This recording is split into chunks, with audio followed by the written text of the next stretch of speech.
Look, good evening. Thanks for joining. We've been having a series of lectures on gasless laparoscopic surgeries over the last 3 months. We probably have one more left, and that is how to practice on a simulator. But thought we'll wait for a while to do that because the friends from Kenya, they're planning to buy those simulators and we'll start working on it. And probably till they do that, we'll start with the rural urology lectures. And today we're going to talk on the low-cost urodynamic study. People actually be wondering, many of them have the idea that it's very expensive and treatment is very expensive. And how come it could be relevant in a rural area? But believe me or not, we can do quite a lot of things in rural areas regarding urology. And in fact, it is quite necessary to learn urology for if you're planning to serve or work in a rural area. We have been visiting a hospital in Arohi. This is situated in the Himalayas. They travel to very remote areas from a base which is already almost at the foothills of the Himalayas. And they every month for 8 days, they travel to the very remote areas and see patients. They've been doing that for more than 15 years now. And we had a look at the data from the last 10 years. And what we found was interesting because we divided them into various specialties, medical patients, then patients with chronic diseases like diabetes and tuberculosis, then patients with the gynecology diseases, obstetrics and gynecology together, and then general surgery and urology. And we were surprised that next to the acute medical patients, the chronic patients, the highest number is in urology patients. And they're more than, in fact, almost equal to gynecology patients and general surgery patients put together.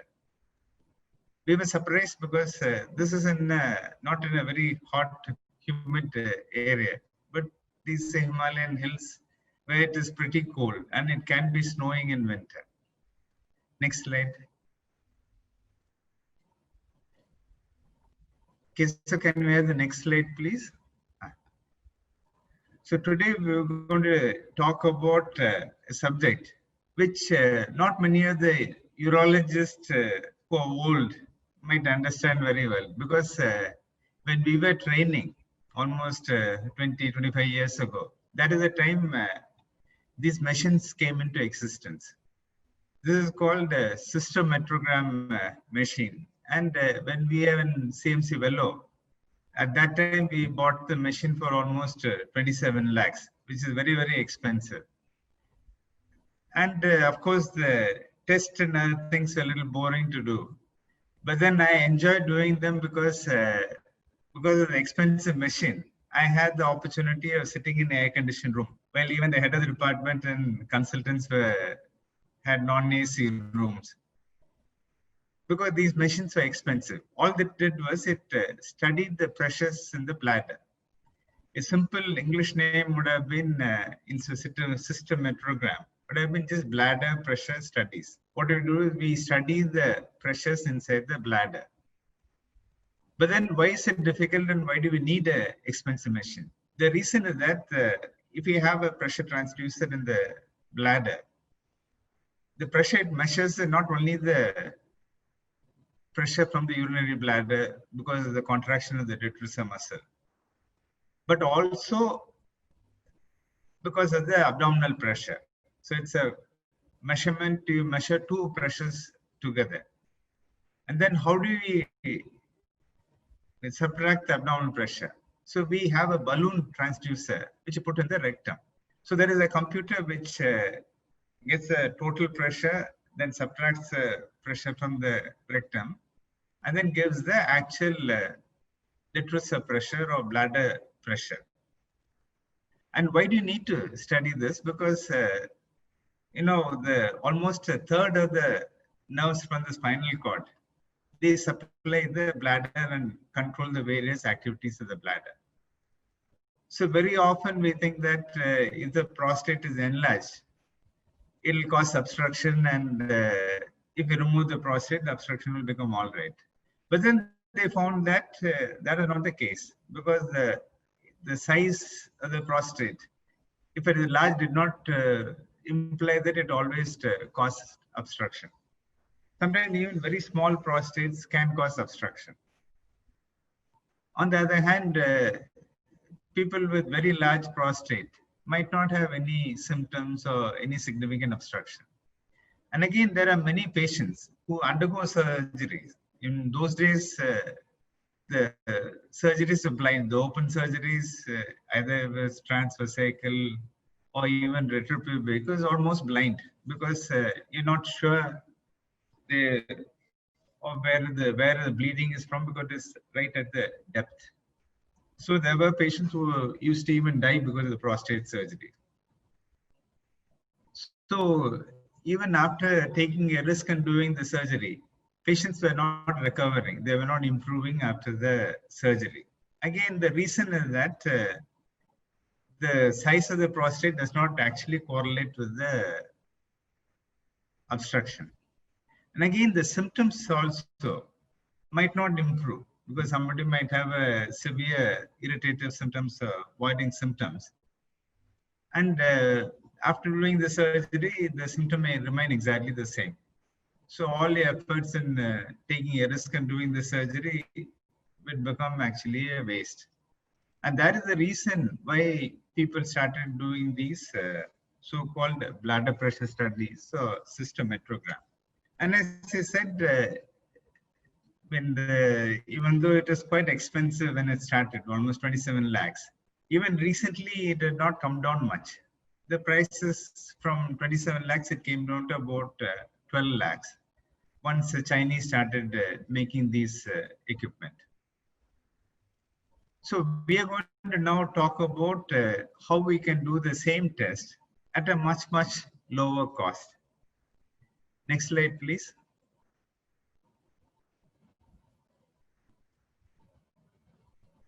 Okay. So before talking about the actual procedure, we'll discuss what is called the lower urinary tract symptoms, LUTs in short. These can be two groups of symptoms, as I mentioned briefly earlier. One is the obstructive symptoms. This is because as the prostate becomes big, it causes block to the passage of the urine.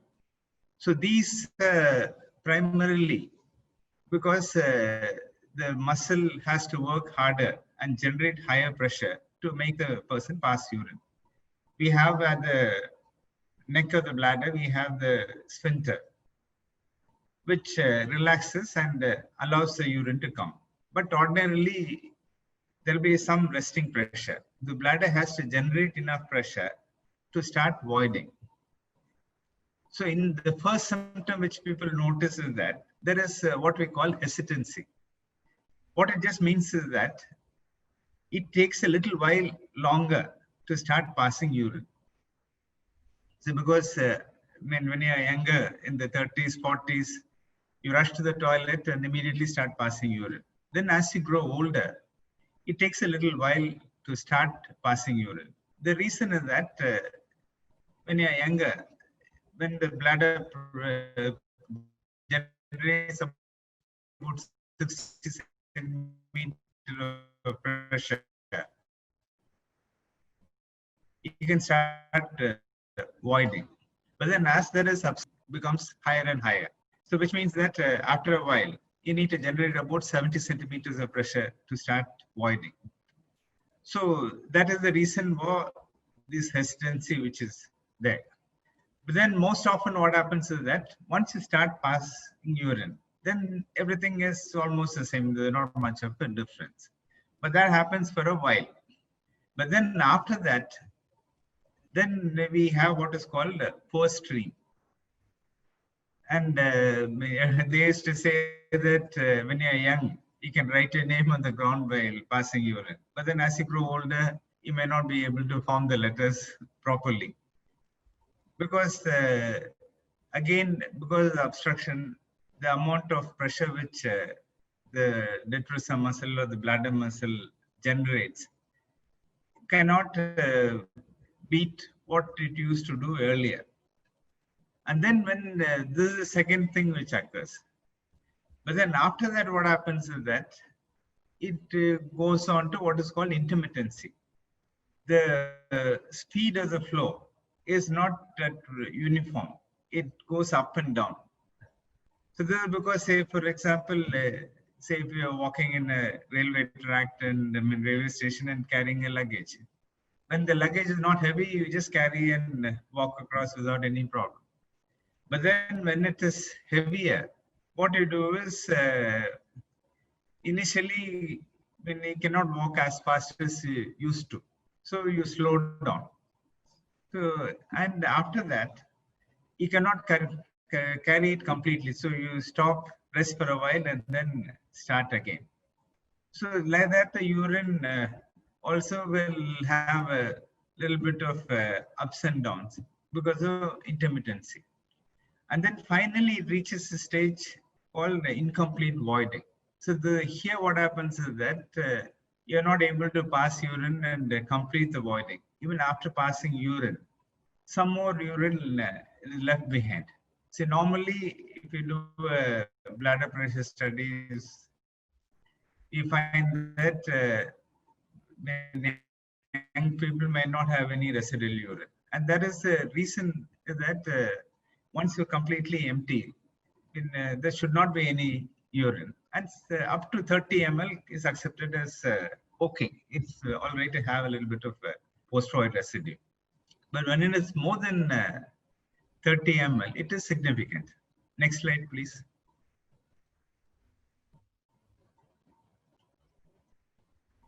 Okay.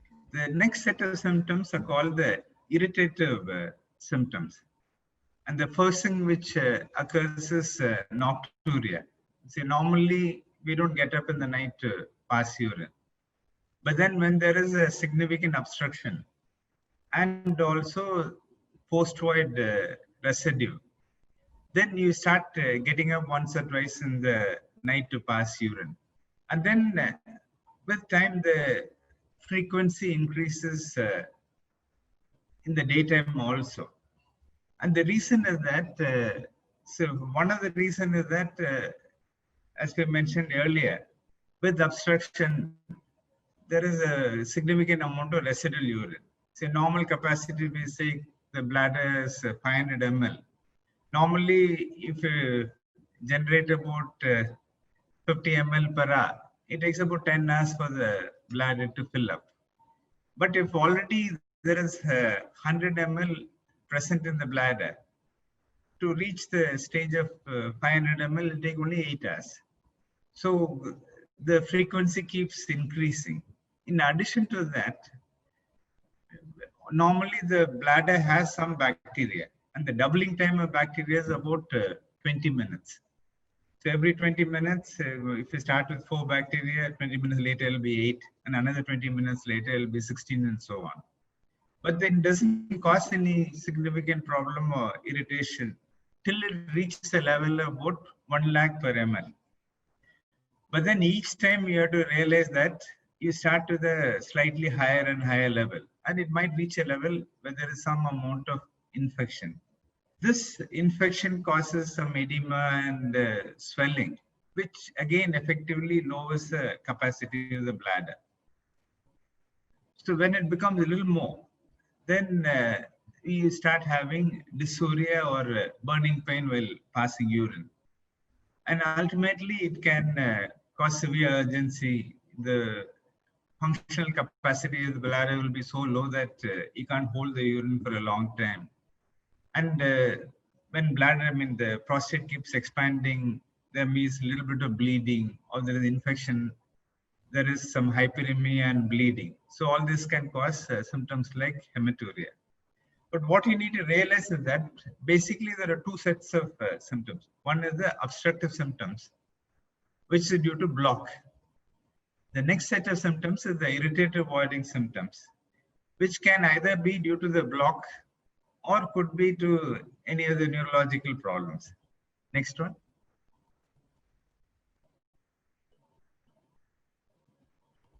Okay. So what are the indications for this bladder pressure studies? So the most important or frequently used indication is that we need to evaluate anybody who comes with the lower urinary tract symptoms. So who can come with the lower urinary tract symptoms? It's not just the old men who have these symptoms. Anybody who has these symptoms needs a proper evaluation to find out the reason for these symptoms. And women also can have these symptoms. And they also can have these obstruction to the outflow and neurological problems. So both men and women who have low urinary symptoms will need evaluation with the cystometrogram or bladder pressure studies. Whether they're obstructive symptoms or irritative symptoms, whether in men or women, all of them will need evaluation with the cystometrogram. So in other words, this is one of the most common and fundamental and basic investigation, which is necessary for evaluating lower urinary tract symptoms. But then the first slide, we said that the machines are very expensive.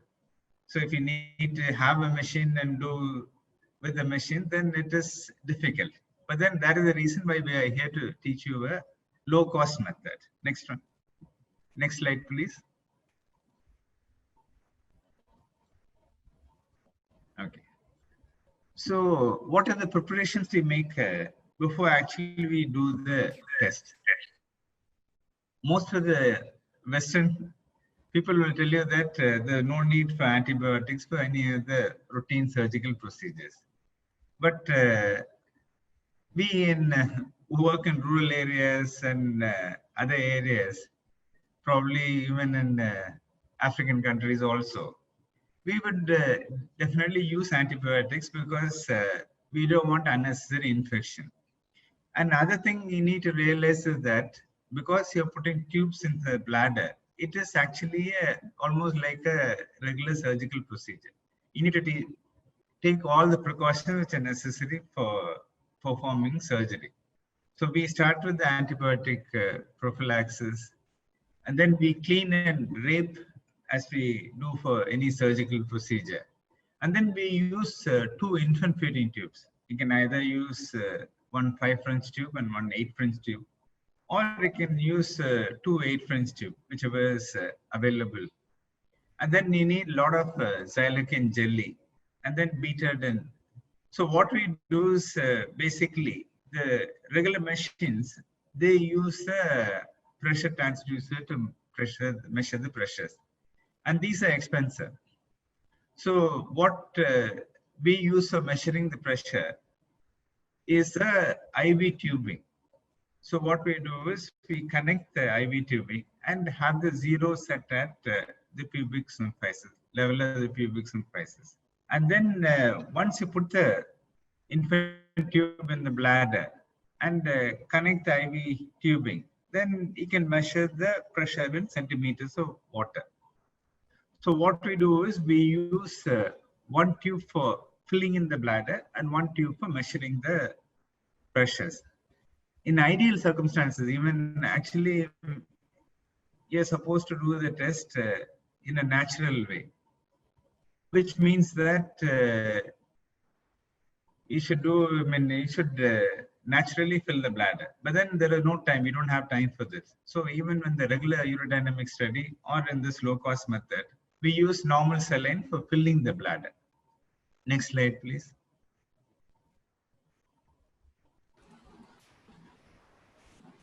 Yeah, sir, could you please disable your webcam? Stop sharing your video. What is that?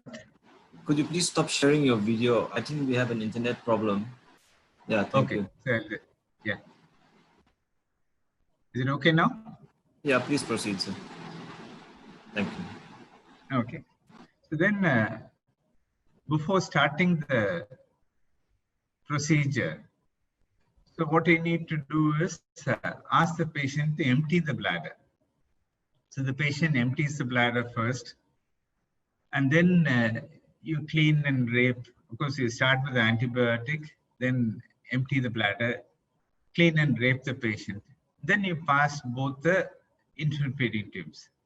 You need to use quite a lot of jelly because it's quite, it is not a very easy thing to pass and it's not a comfortable feeling for the patient. So it's well lubricated, and also you have both the internal feeding tubes together. And then only place where you will have actually a little problem is at the level of the sphincter. So what you do is do not use force. Even internal feeding tube or a Foley's catheter can cause injury to the urothelium, and later on they can develop urethral strictures. So to prevent that, what we need to do is that when you reach the bladder, or if there is, while pushing, if there is any resistance, you wait at the level of the sphincter, because the patient actively contracts the sphincter. But then he can't do it forever. So the moment he relaxes, if you keep applying gentle, constant pressure, the moment the patient relaxes the sphincter, either the catheter or these tubes would go in. And once the tubes go in, what you can do is flush it with a little bit of saline to make sure that there is a continuous urine or saline flow. And the manometer is checked by looking at the level. And you can ask the patient to cough. So coughing increases the abdominal pressure, which translates to the increase in the total pressure. So you should see the level in the manometer or the IV tube go up and come down.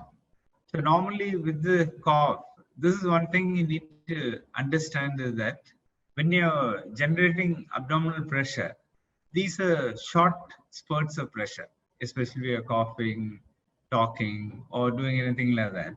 The pressure goes up and then comes down immediately. While if there are unstable contractions in the bladder, the pressures will go up slowly and then come down slowly. This difference is what will cost 27 lakhs and almost nothing, because you can actually see, you need to, by looking at the level, you need to decide whether this are actual abdominal pressures or the pressure that is there because of the detrusor contractions. Next one, please.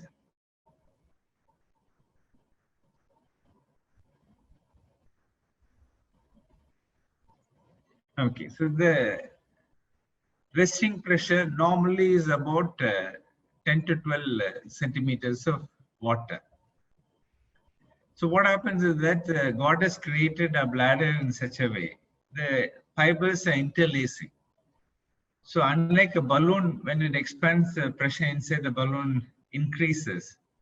When the urinary bladder expands, the pressure remains the same till it goes about, say, from 50 to 350 or 400 ml. There are not a very significant increase in bladder pressures. So in a normal study, so we'll start as a resting pressure about 10 to 12 centimeters of water, and then it remains stable for a long time. So we record these pressures. So what we do is you have a chart as shown in the slide, where you record the resting pressure and then the pressures at every 50 ml as you keep filling the bladder. So you also need to note the sensations. In normal circumstances, you will feel that there is some amount of urine in the bladder when we have about 100 to 150 ml of urine in the bladder. This is called the first sensation.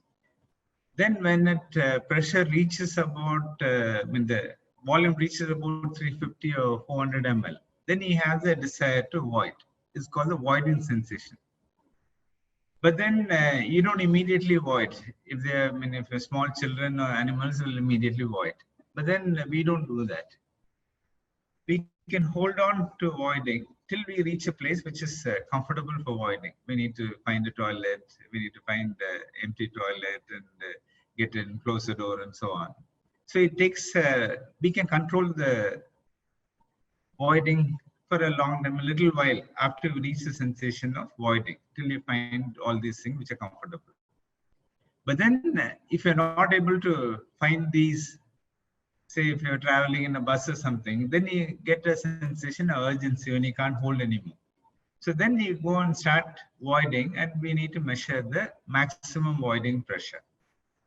And then finally, what we are also interested in, the post-void residue. So the normally what will happen is you'll start with the pressure, resting pressure about 10 to 12 centimeters of water, which stays almost similar till about 350 or 400 ml. Then there is a marginal increase. So it can go up to 15 to 20 centimeters of water. And in men, the normal voiding pressure is about 60 centimeters of water. And in women, about 40 centimeters of water. And there should not be ideally any post-void residue. But then there may be about up to 30 ml post-void residue is acceptable. So how do you measure the post-void residue? Once you finish voiding, all you need to do is collect them and open the one of the insulin feeding tubes of both and empty the bladder. Next slide, please.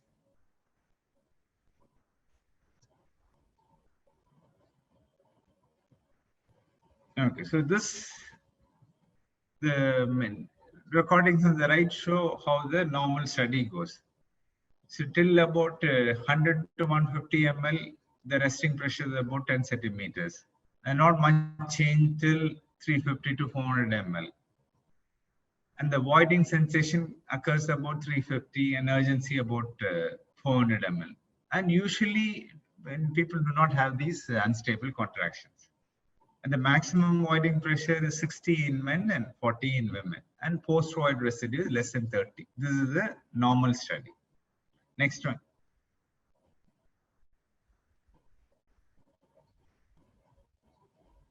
Okay. So then now we look at some abnormalities. So the most common abnormality that we see is bladder outflow obstruction or high voiding pressures. And BPH, prostatic hypertrophy, is the most common cause for these high voiding pressures. So, so when do we call it high? Anything more than normal apparently is obviously a high pressure.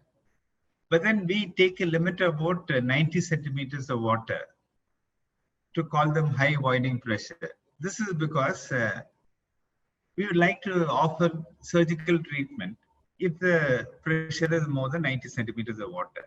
Between 60 to 90, it might not cause very significant symptoms, and they can manage with the medical treatment. And again, in women, even though we say 40 centimeters are normal, we consider it significant and need some sort of treatment if the pressures are above 50. And what are the causes in women? Sometimes previous surgeries, prolapse, condition called urethral stenosis. These can lead to higher voiding pressures in women. Next slide, please. Okay. So diabetes is one of the most common causes for causing purse sensations. So normally what happens is that the peripheral nerves are affected in diabetes. It might not be related to how good the diabetes control is. Even if you have a normal blood sugars, still they can have these neuropathies occurring much earlier. Sometimes people with a family history of diabetes, even before they know that they are diabetics, these neuropathic problems can occur earlier. So basically what happens is that they don't have the normal sensations. So then the bladder gets used to holding large volumes of urine. Sometimes we find that they can even hold 1 liter, 1.5 liters of urine.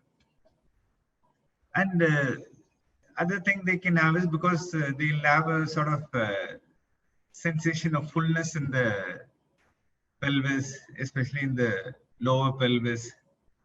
And then they could have urgency, they can have a sensation of incomplete voiding. So what in other diabetes, spinal cord injuries, then if we have had any surgeries, they can involve the pelvic nerves, fractures, herniated discs, and sometimes even just infections can cause all these neurovesical dysfunction. Basically, only abnormality will have is they have these poor sensations, and it'll translate into the low urinary tract symptoms. If there is a man, an old man with the symptoms, which are purely caused by these sensitive problems, if you offer him surgery, it may not help. That is the reason why you need to find out what actually causes this problem. Then we have what is called the poor compliance. Poor compliance basically means that the elasticity of the bladder is gone. It's not there anymore. And if the bladder wall becomes thick, the interlacing of the fibers don't work well. So it behaves something like a balloon. So when the capacity increases, the pressure also increases. As I said, from 100 ml to about 350 ml. In the normal bladder, the pressures say uniform. But here, because of the poor compliance, because of thickening, the pressures will keep going up. And in India, tuberculosis is still one of the most common causes of these poor compliance. But any infection, any chronic infection can cause these cystitis. There are autoimmune diseases again, which can cause these poor compliance. And recently they have sort of divided these poor compliance patients into 3 groups. A group where A is where there is a gradual increase. Group B, the increase is only terminal. In other words, till it reaches about 300 ml or 400 ml, there's not much. It behaves like a normal bladder, but then it can't expand more. And then there is a group C, where there is abrupt increase after a certain while. So these implications are quite different. One is, in the group C could be due to a small bladder or thimble bladder, which occurs with the tuberculosis. Then diverticuli can cause all this. Infections can cause. Next one.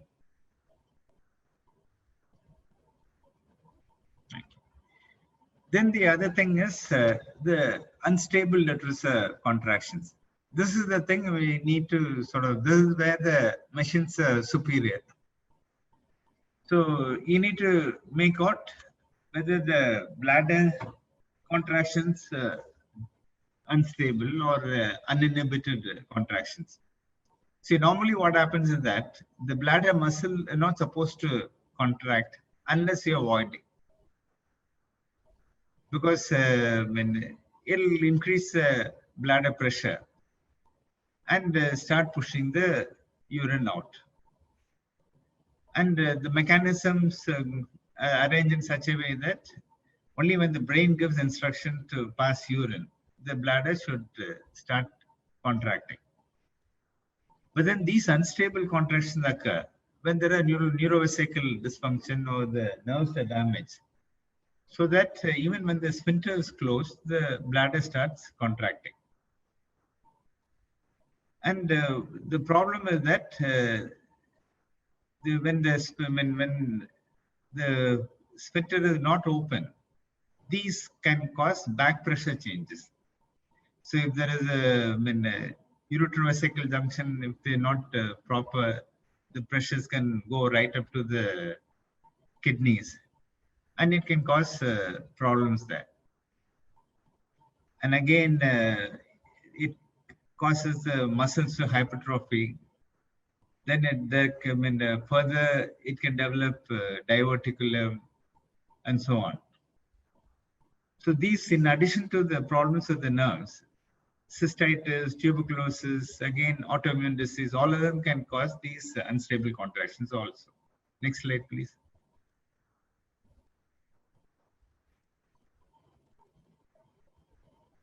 Okay. Then, as we said earlier, we measure the post-void residue. Normally, there should not be more than 30 ml of post-void residue.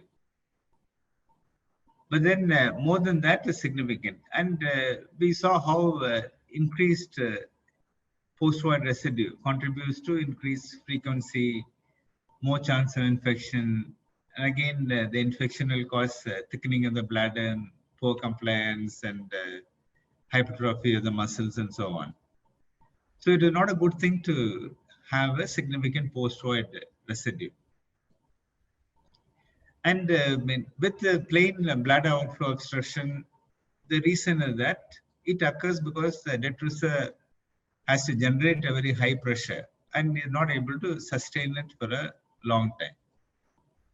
But again, any of the conditions which cause damage to the nerves to the bladder, like the cauda equina syndrome, is there any cervical disc prolapse and so on. All these can cause significant post-void residue. Next one, please.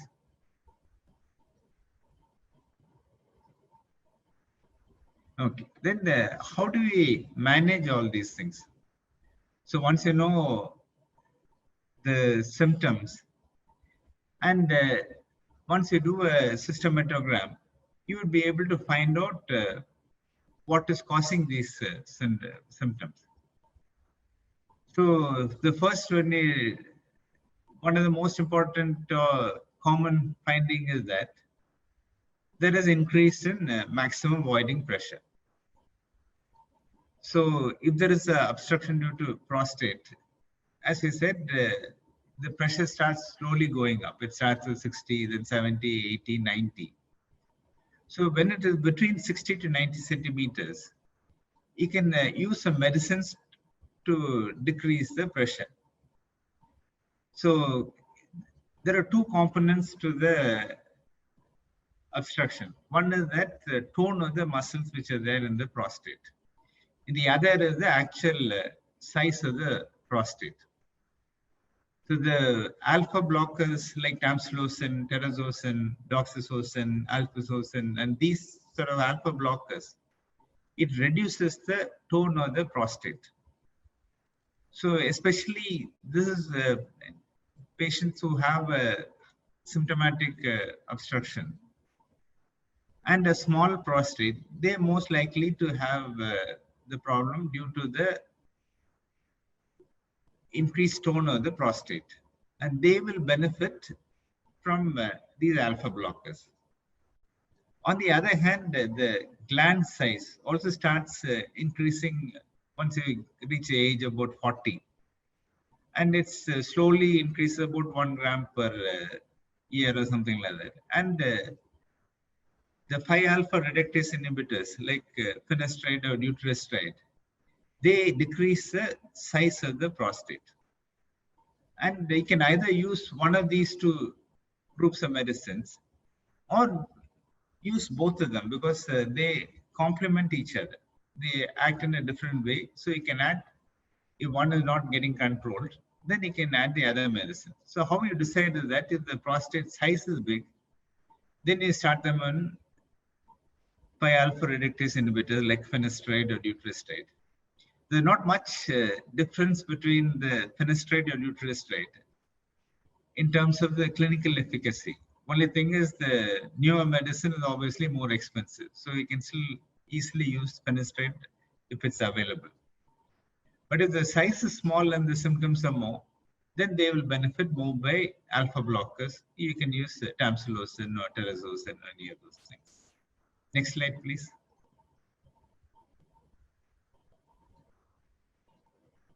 Okay, so then what do you do for unstable contractions? So here, these are generally due to neurovesical dysfunction or a very, very long-standing obstruction, which leads to these neurovesical dysfunction. And the symptoms, mind you, are exactly similar to the regular prostatic symptoms. So these are the patients who will do poorly if you do an operation for prostate. If you don't realize that the symptoms are due to these unstable contractions, because they'll always have a desire to pass urine. Because as we said earlier, so when you reach a state where there is normal voiding and then urgency, there is a slight increase in voiding, the pressure inside the bladder, about 4 or 5 centimeters of water. And that is what makes a lot of difference between the normal sensation and the urgency. So when this pressure occurs, even at a volume of 100 ml, 150 ml, then they will start having the desire to pass urine. The desire will go off after some time when the unstable contractions get relieved. But then again will start. So these sometimes are interpreted as regular obstruction due to BPH. And then a lot of people undergo surgical treatment for it, and the symptom will not change. In fact, might become worse after surgery. So that is why it is important to do a systematogram or bladder pressure studies to find out if they are having unstable contractions and treat the medicines. And what are the medicines which are available? The most common we use is anticholinergics like tolterodone, which are not very expensive. Earlier, we used to use oxybutynin, which was equally effective. But again, now, because they're less expensive, might not be available. And there are newer medicines which are helpful. And these obviously are more expensive.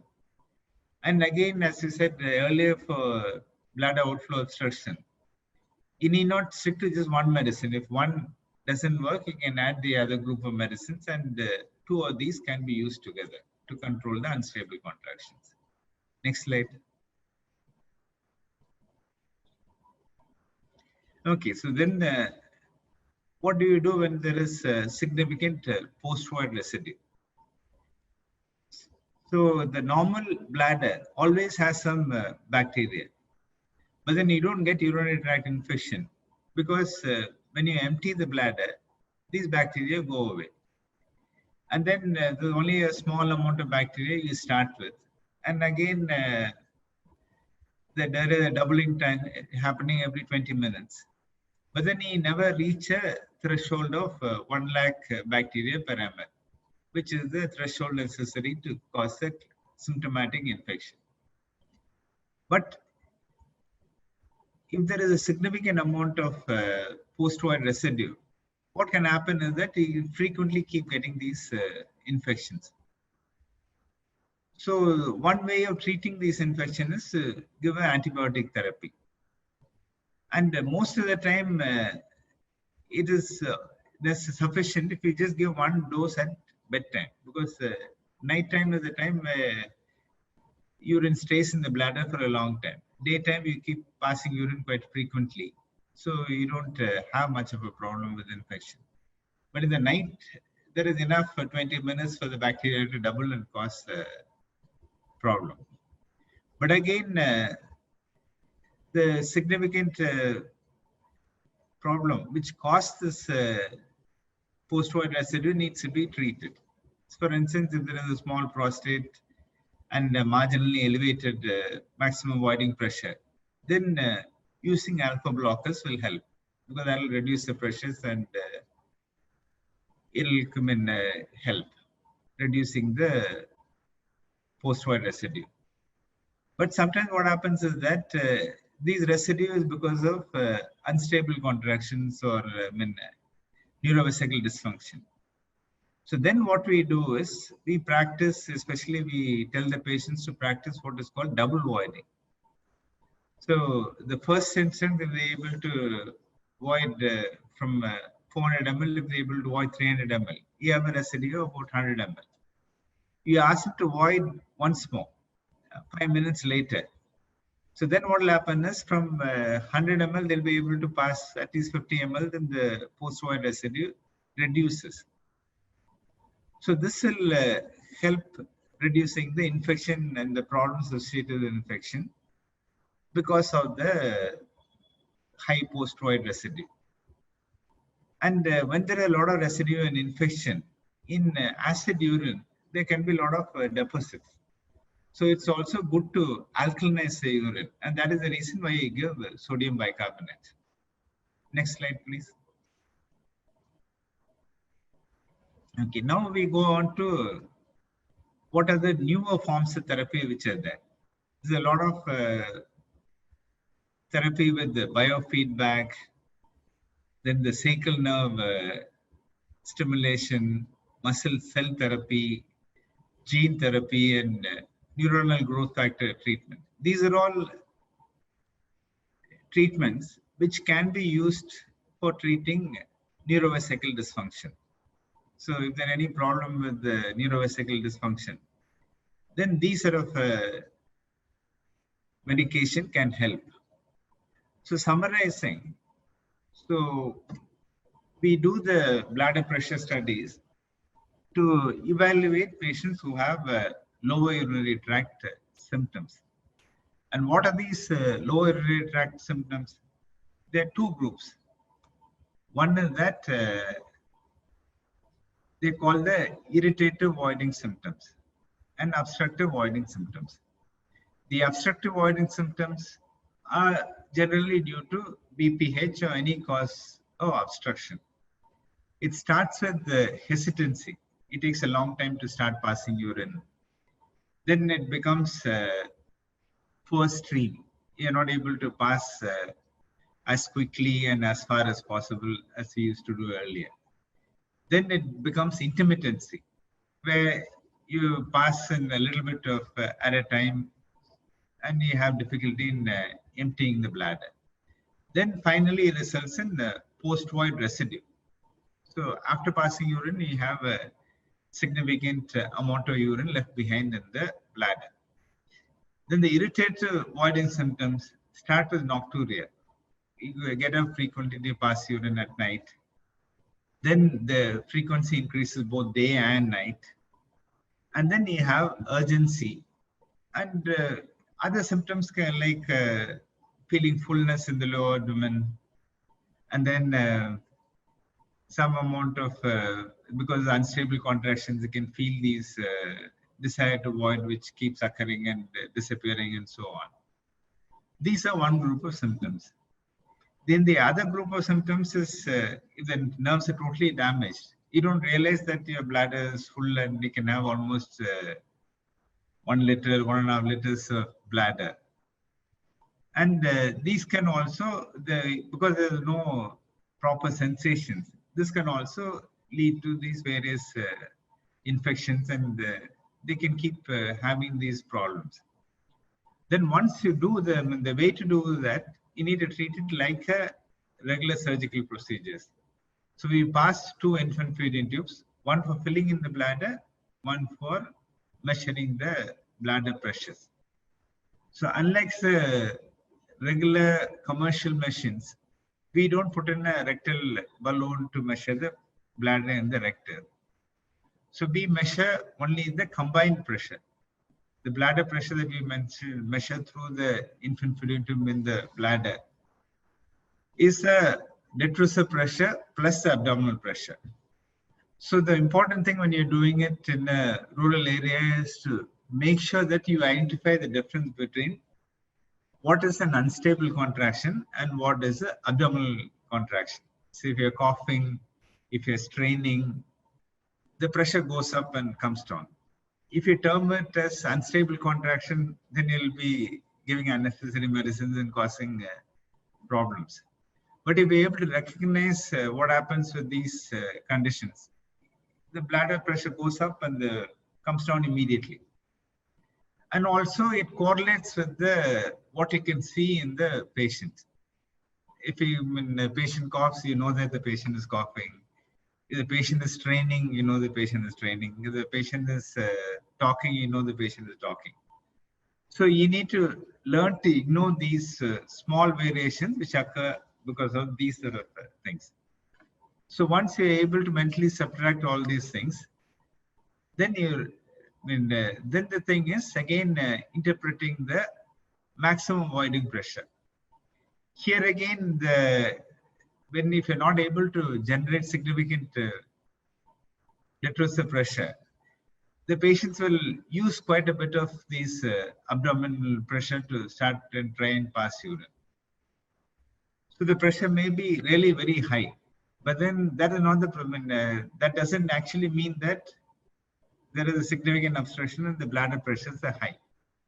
So you need to intelligently learn how to interpret the finding so that you make the correct interpretations and give the correct treatment.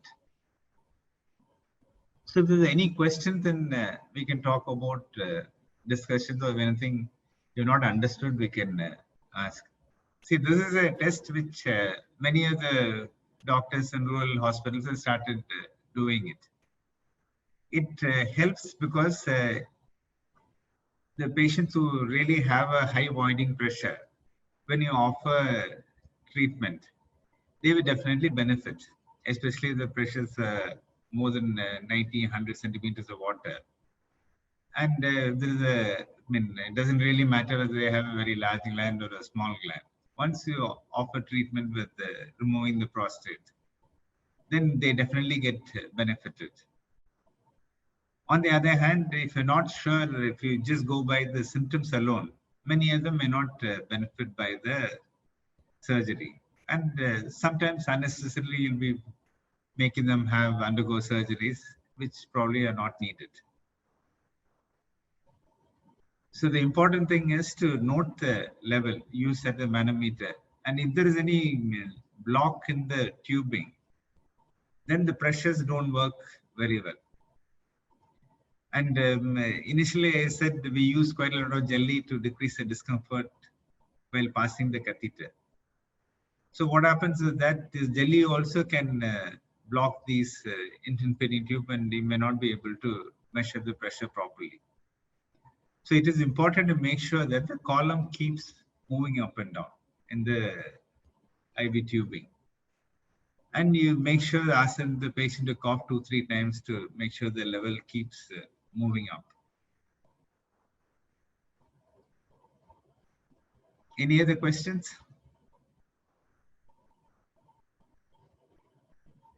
I think unlike the gasless surgery lectures, these will probably be shorter lectures. And it's better to have more interactive sessions so that we know that people who are listening understand what is happening. And these are things you can do it in your place. So you don't have to wait till somebody comes and teaches you. Dr. Celio, would you be able to do the CMG yourself?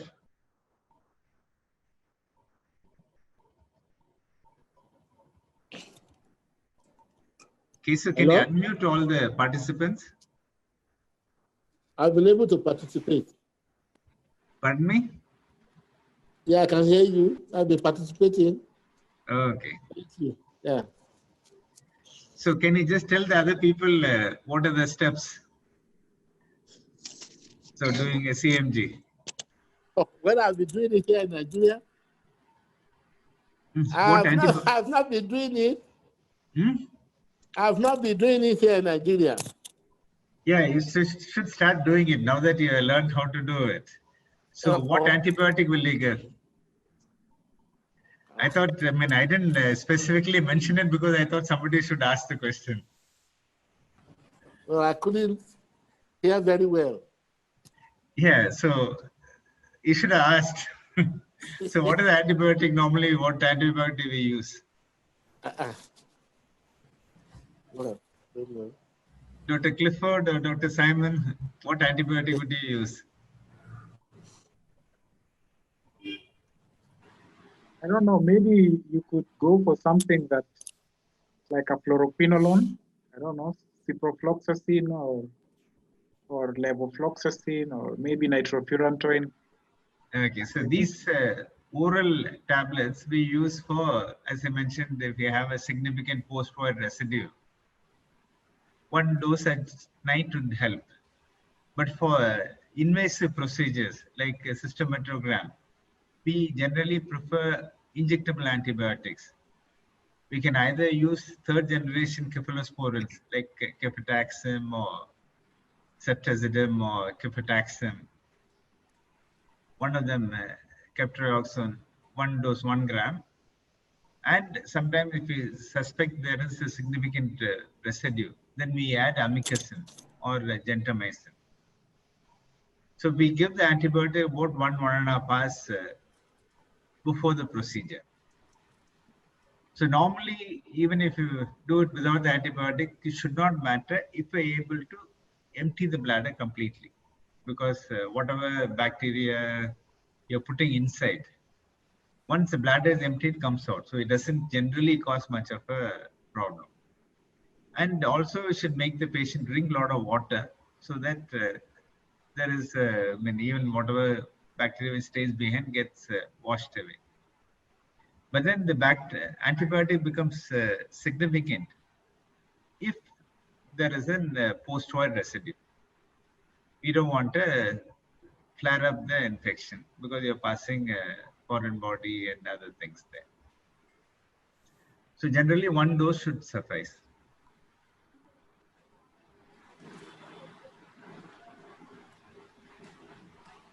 Bravin, do you want to add anything in practical, any practical steps that you want to tell them? Yes, sir. A few things with your permission, sir. Yeah. One is when we insert the feeding tube, the size is little important. 2 sizes actually we use. At the moment we are using 7 French and 8 French infant feeding tubes. When we insert these tubes, make sure actually both the tips has been make it parallel, make it together, so that actually it pass very clearly. And the gel, when we apply, don't apply more gel. Very less amount of gel is enough for passing these 2 tubes. And also one more thing which I practically feel it is important is once after insertion of the patient, once after insertion of the tube, it is good to check out the patency of the flow before connecting it to the IV tube. So actually, if any gel present inside the tube, it will be removed. So there will be good flow of urine onto the tube. It will help us to measure. And also one more thing, which is when we fix the tape onto the IV tube, IV stand, it is important actually it should be on the chest level. So that will give the correct value.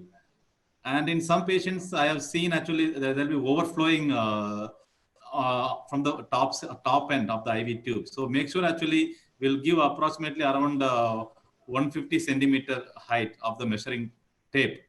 That will help us to prevent the flow of the urine. That's all, sir. So usually what happens is that when the detrusor pressure is above 100, 110, it can't really generate more than that. By then it will cause acute painful retention. The reason why we are worried about detrusor pressures more than 90 is that anytime, especially if they try postponing the voiding, they can go into retention. Because once the bladder stretches too much, then it's difficult for it to contract. Within the normal range, it can contract easily. But once it stretches too much, then they can't. So this is the reason why people with BPH, they generally go into acute painful retention. So the most common reason would be that for some reason, they would have postponed the desire to pass urine. They won't toilet, they may be traveling, or they may be in some important meeting or function. So if they don't pass urine, then when the bladder distant tumor, they can't pass urine. The other reason sometimes is what happens is that there might be some small infarcts or infection that causes a little bit swelling of the prostate. So that can cause an obstruction. So the immediate solution is that you pass a catheter and drain the bladder. And you can give a trial void after 2 days or 3 days when the swelling, everything becomes less. They may be able to pass urine. But then if they're in a place far away and they can't reach the hospital immediately, then it's better to leave them with the catheter till they actually have the treatment. And Bravin was mentioning sometimes it goes up to 150 centimeter. Why is that? Elijah, why is the pressure goes up? Because I said Detrusor can generate only about 100, 110 centimeters of water.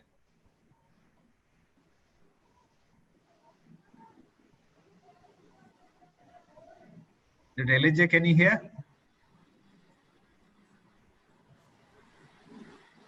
Or maybe Dr. Clifford.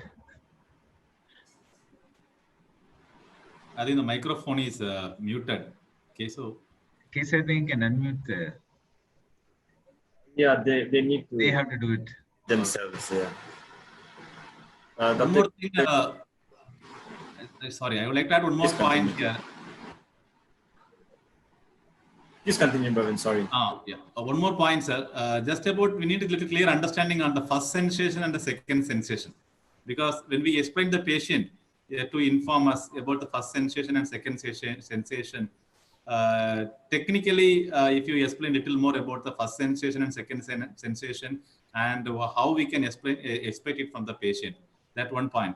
Another one is about the uterine contraction. As you said, actually, when it comes, when we check the IV tube on the measuring tape, there will be a movement. So how can we differentiate the uterine contraction and the normal flow?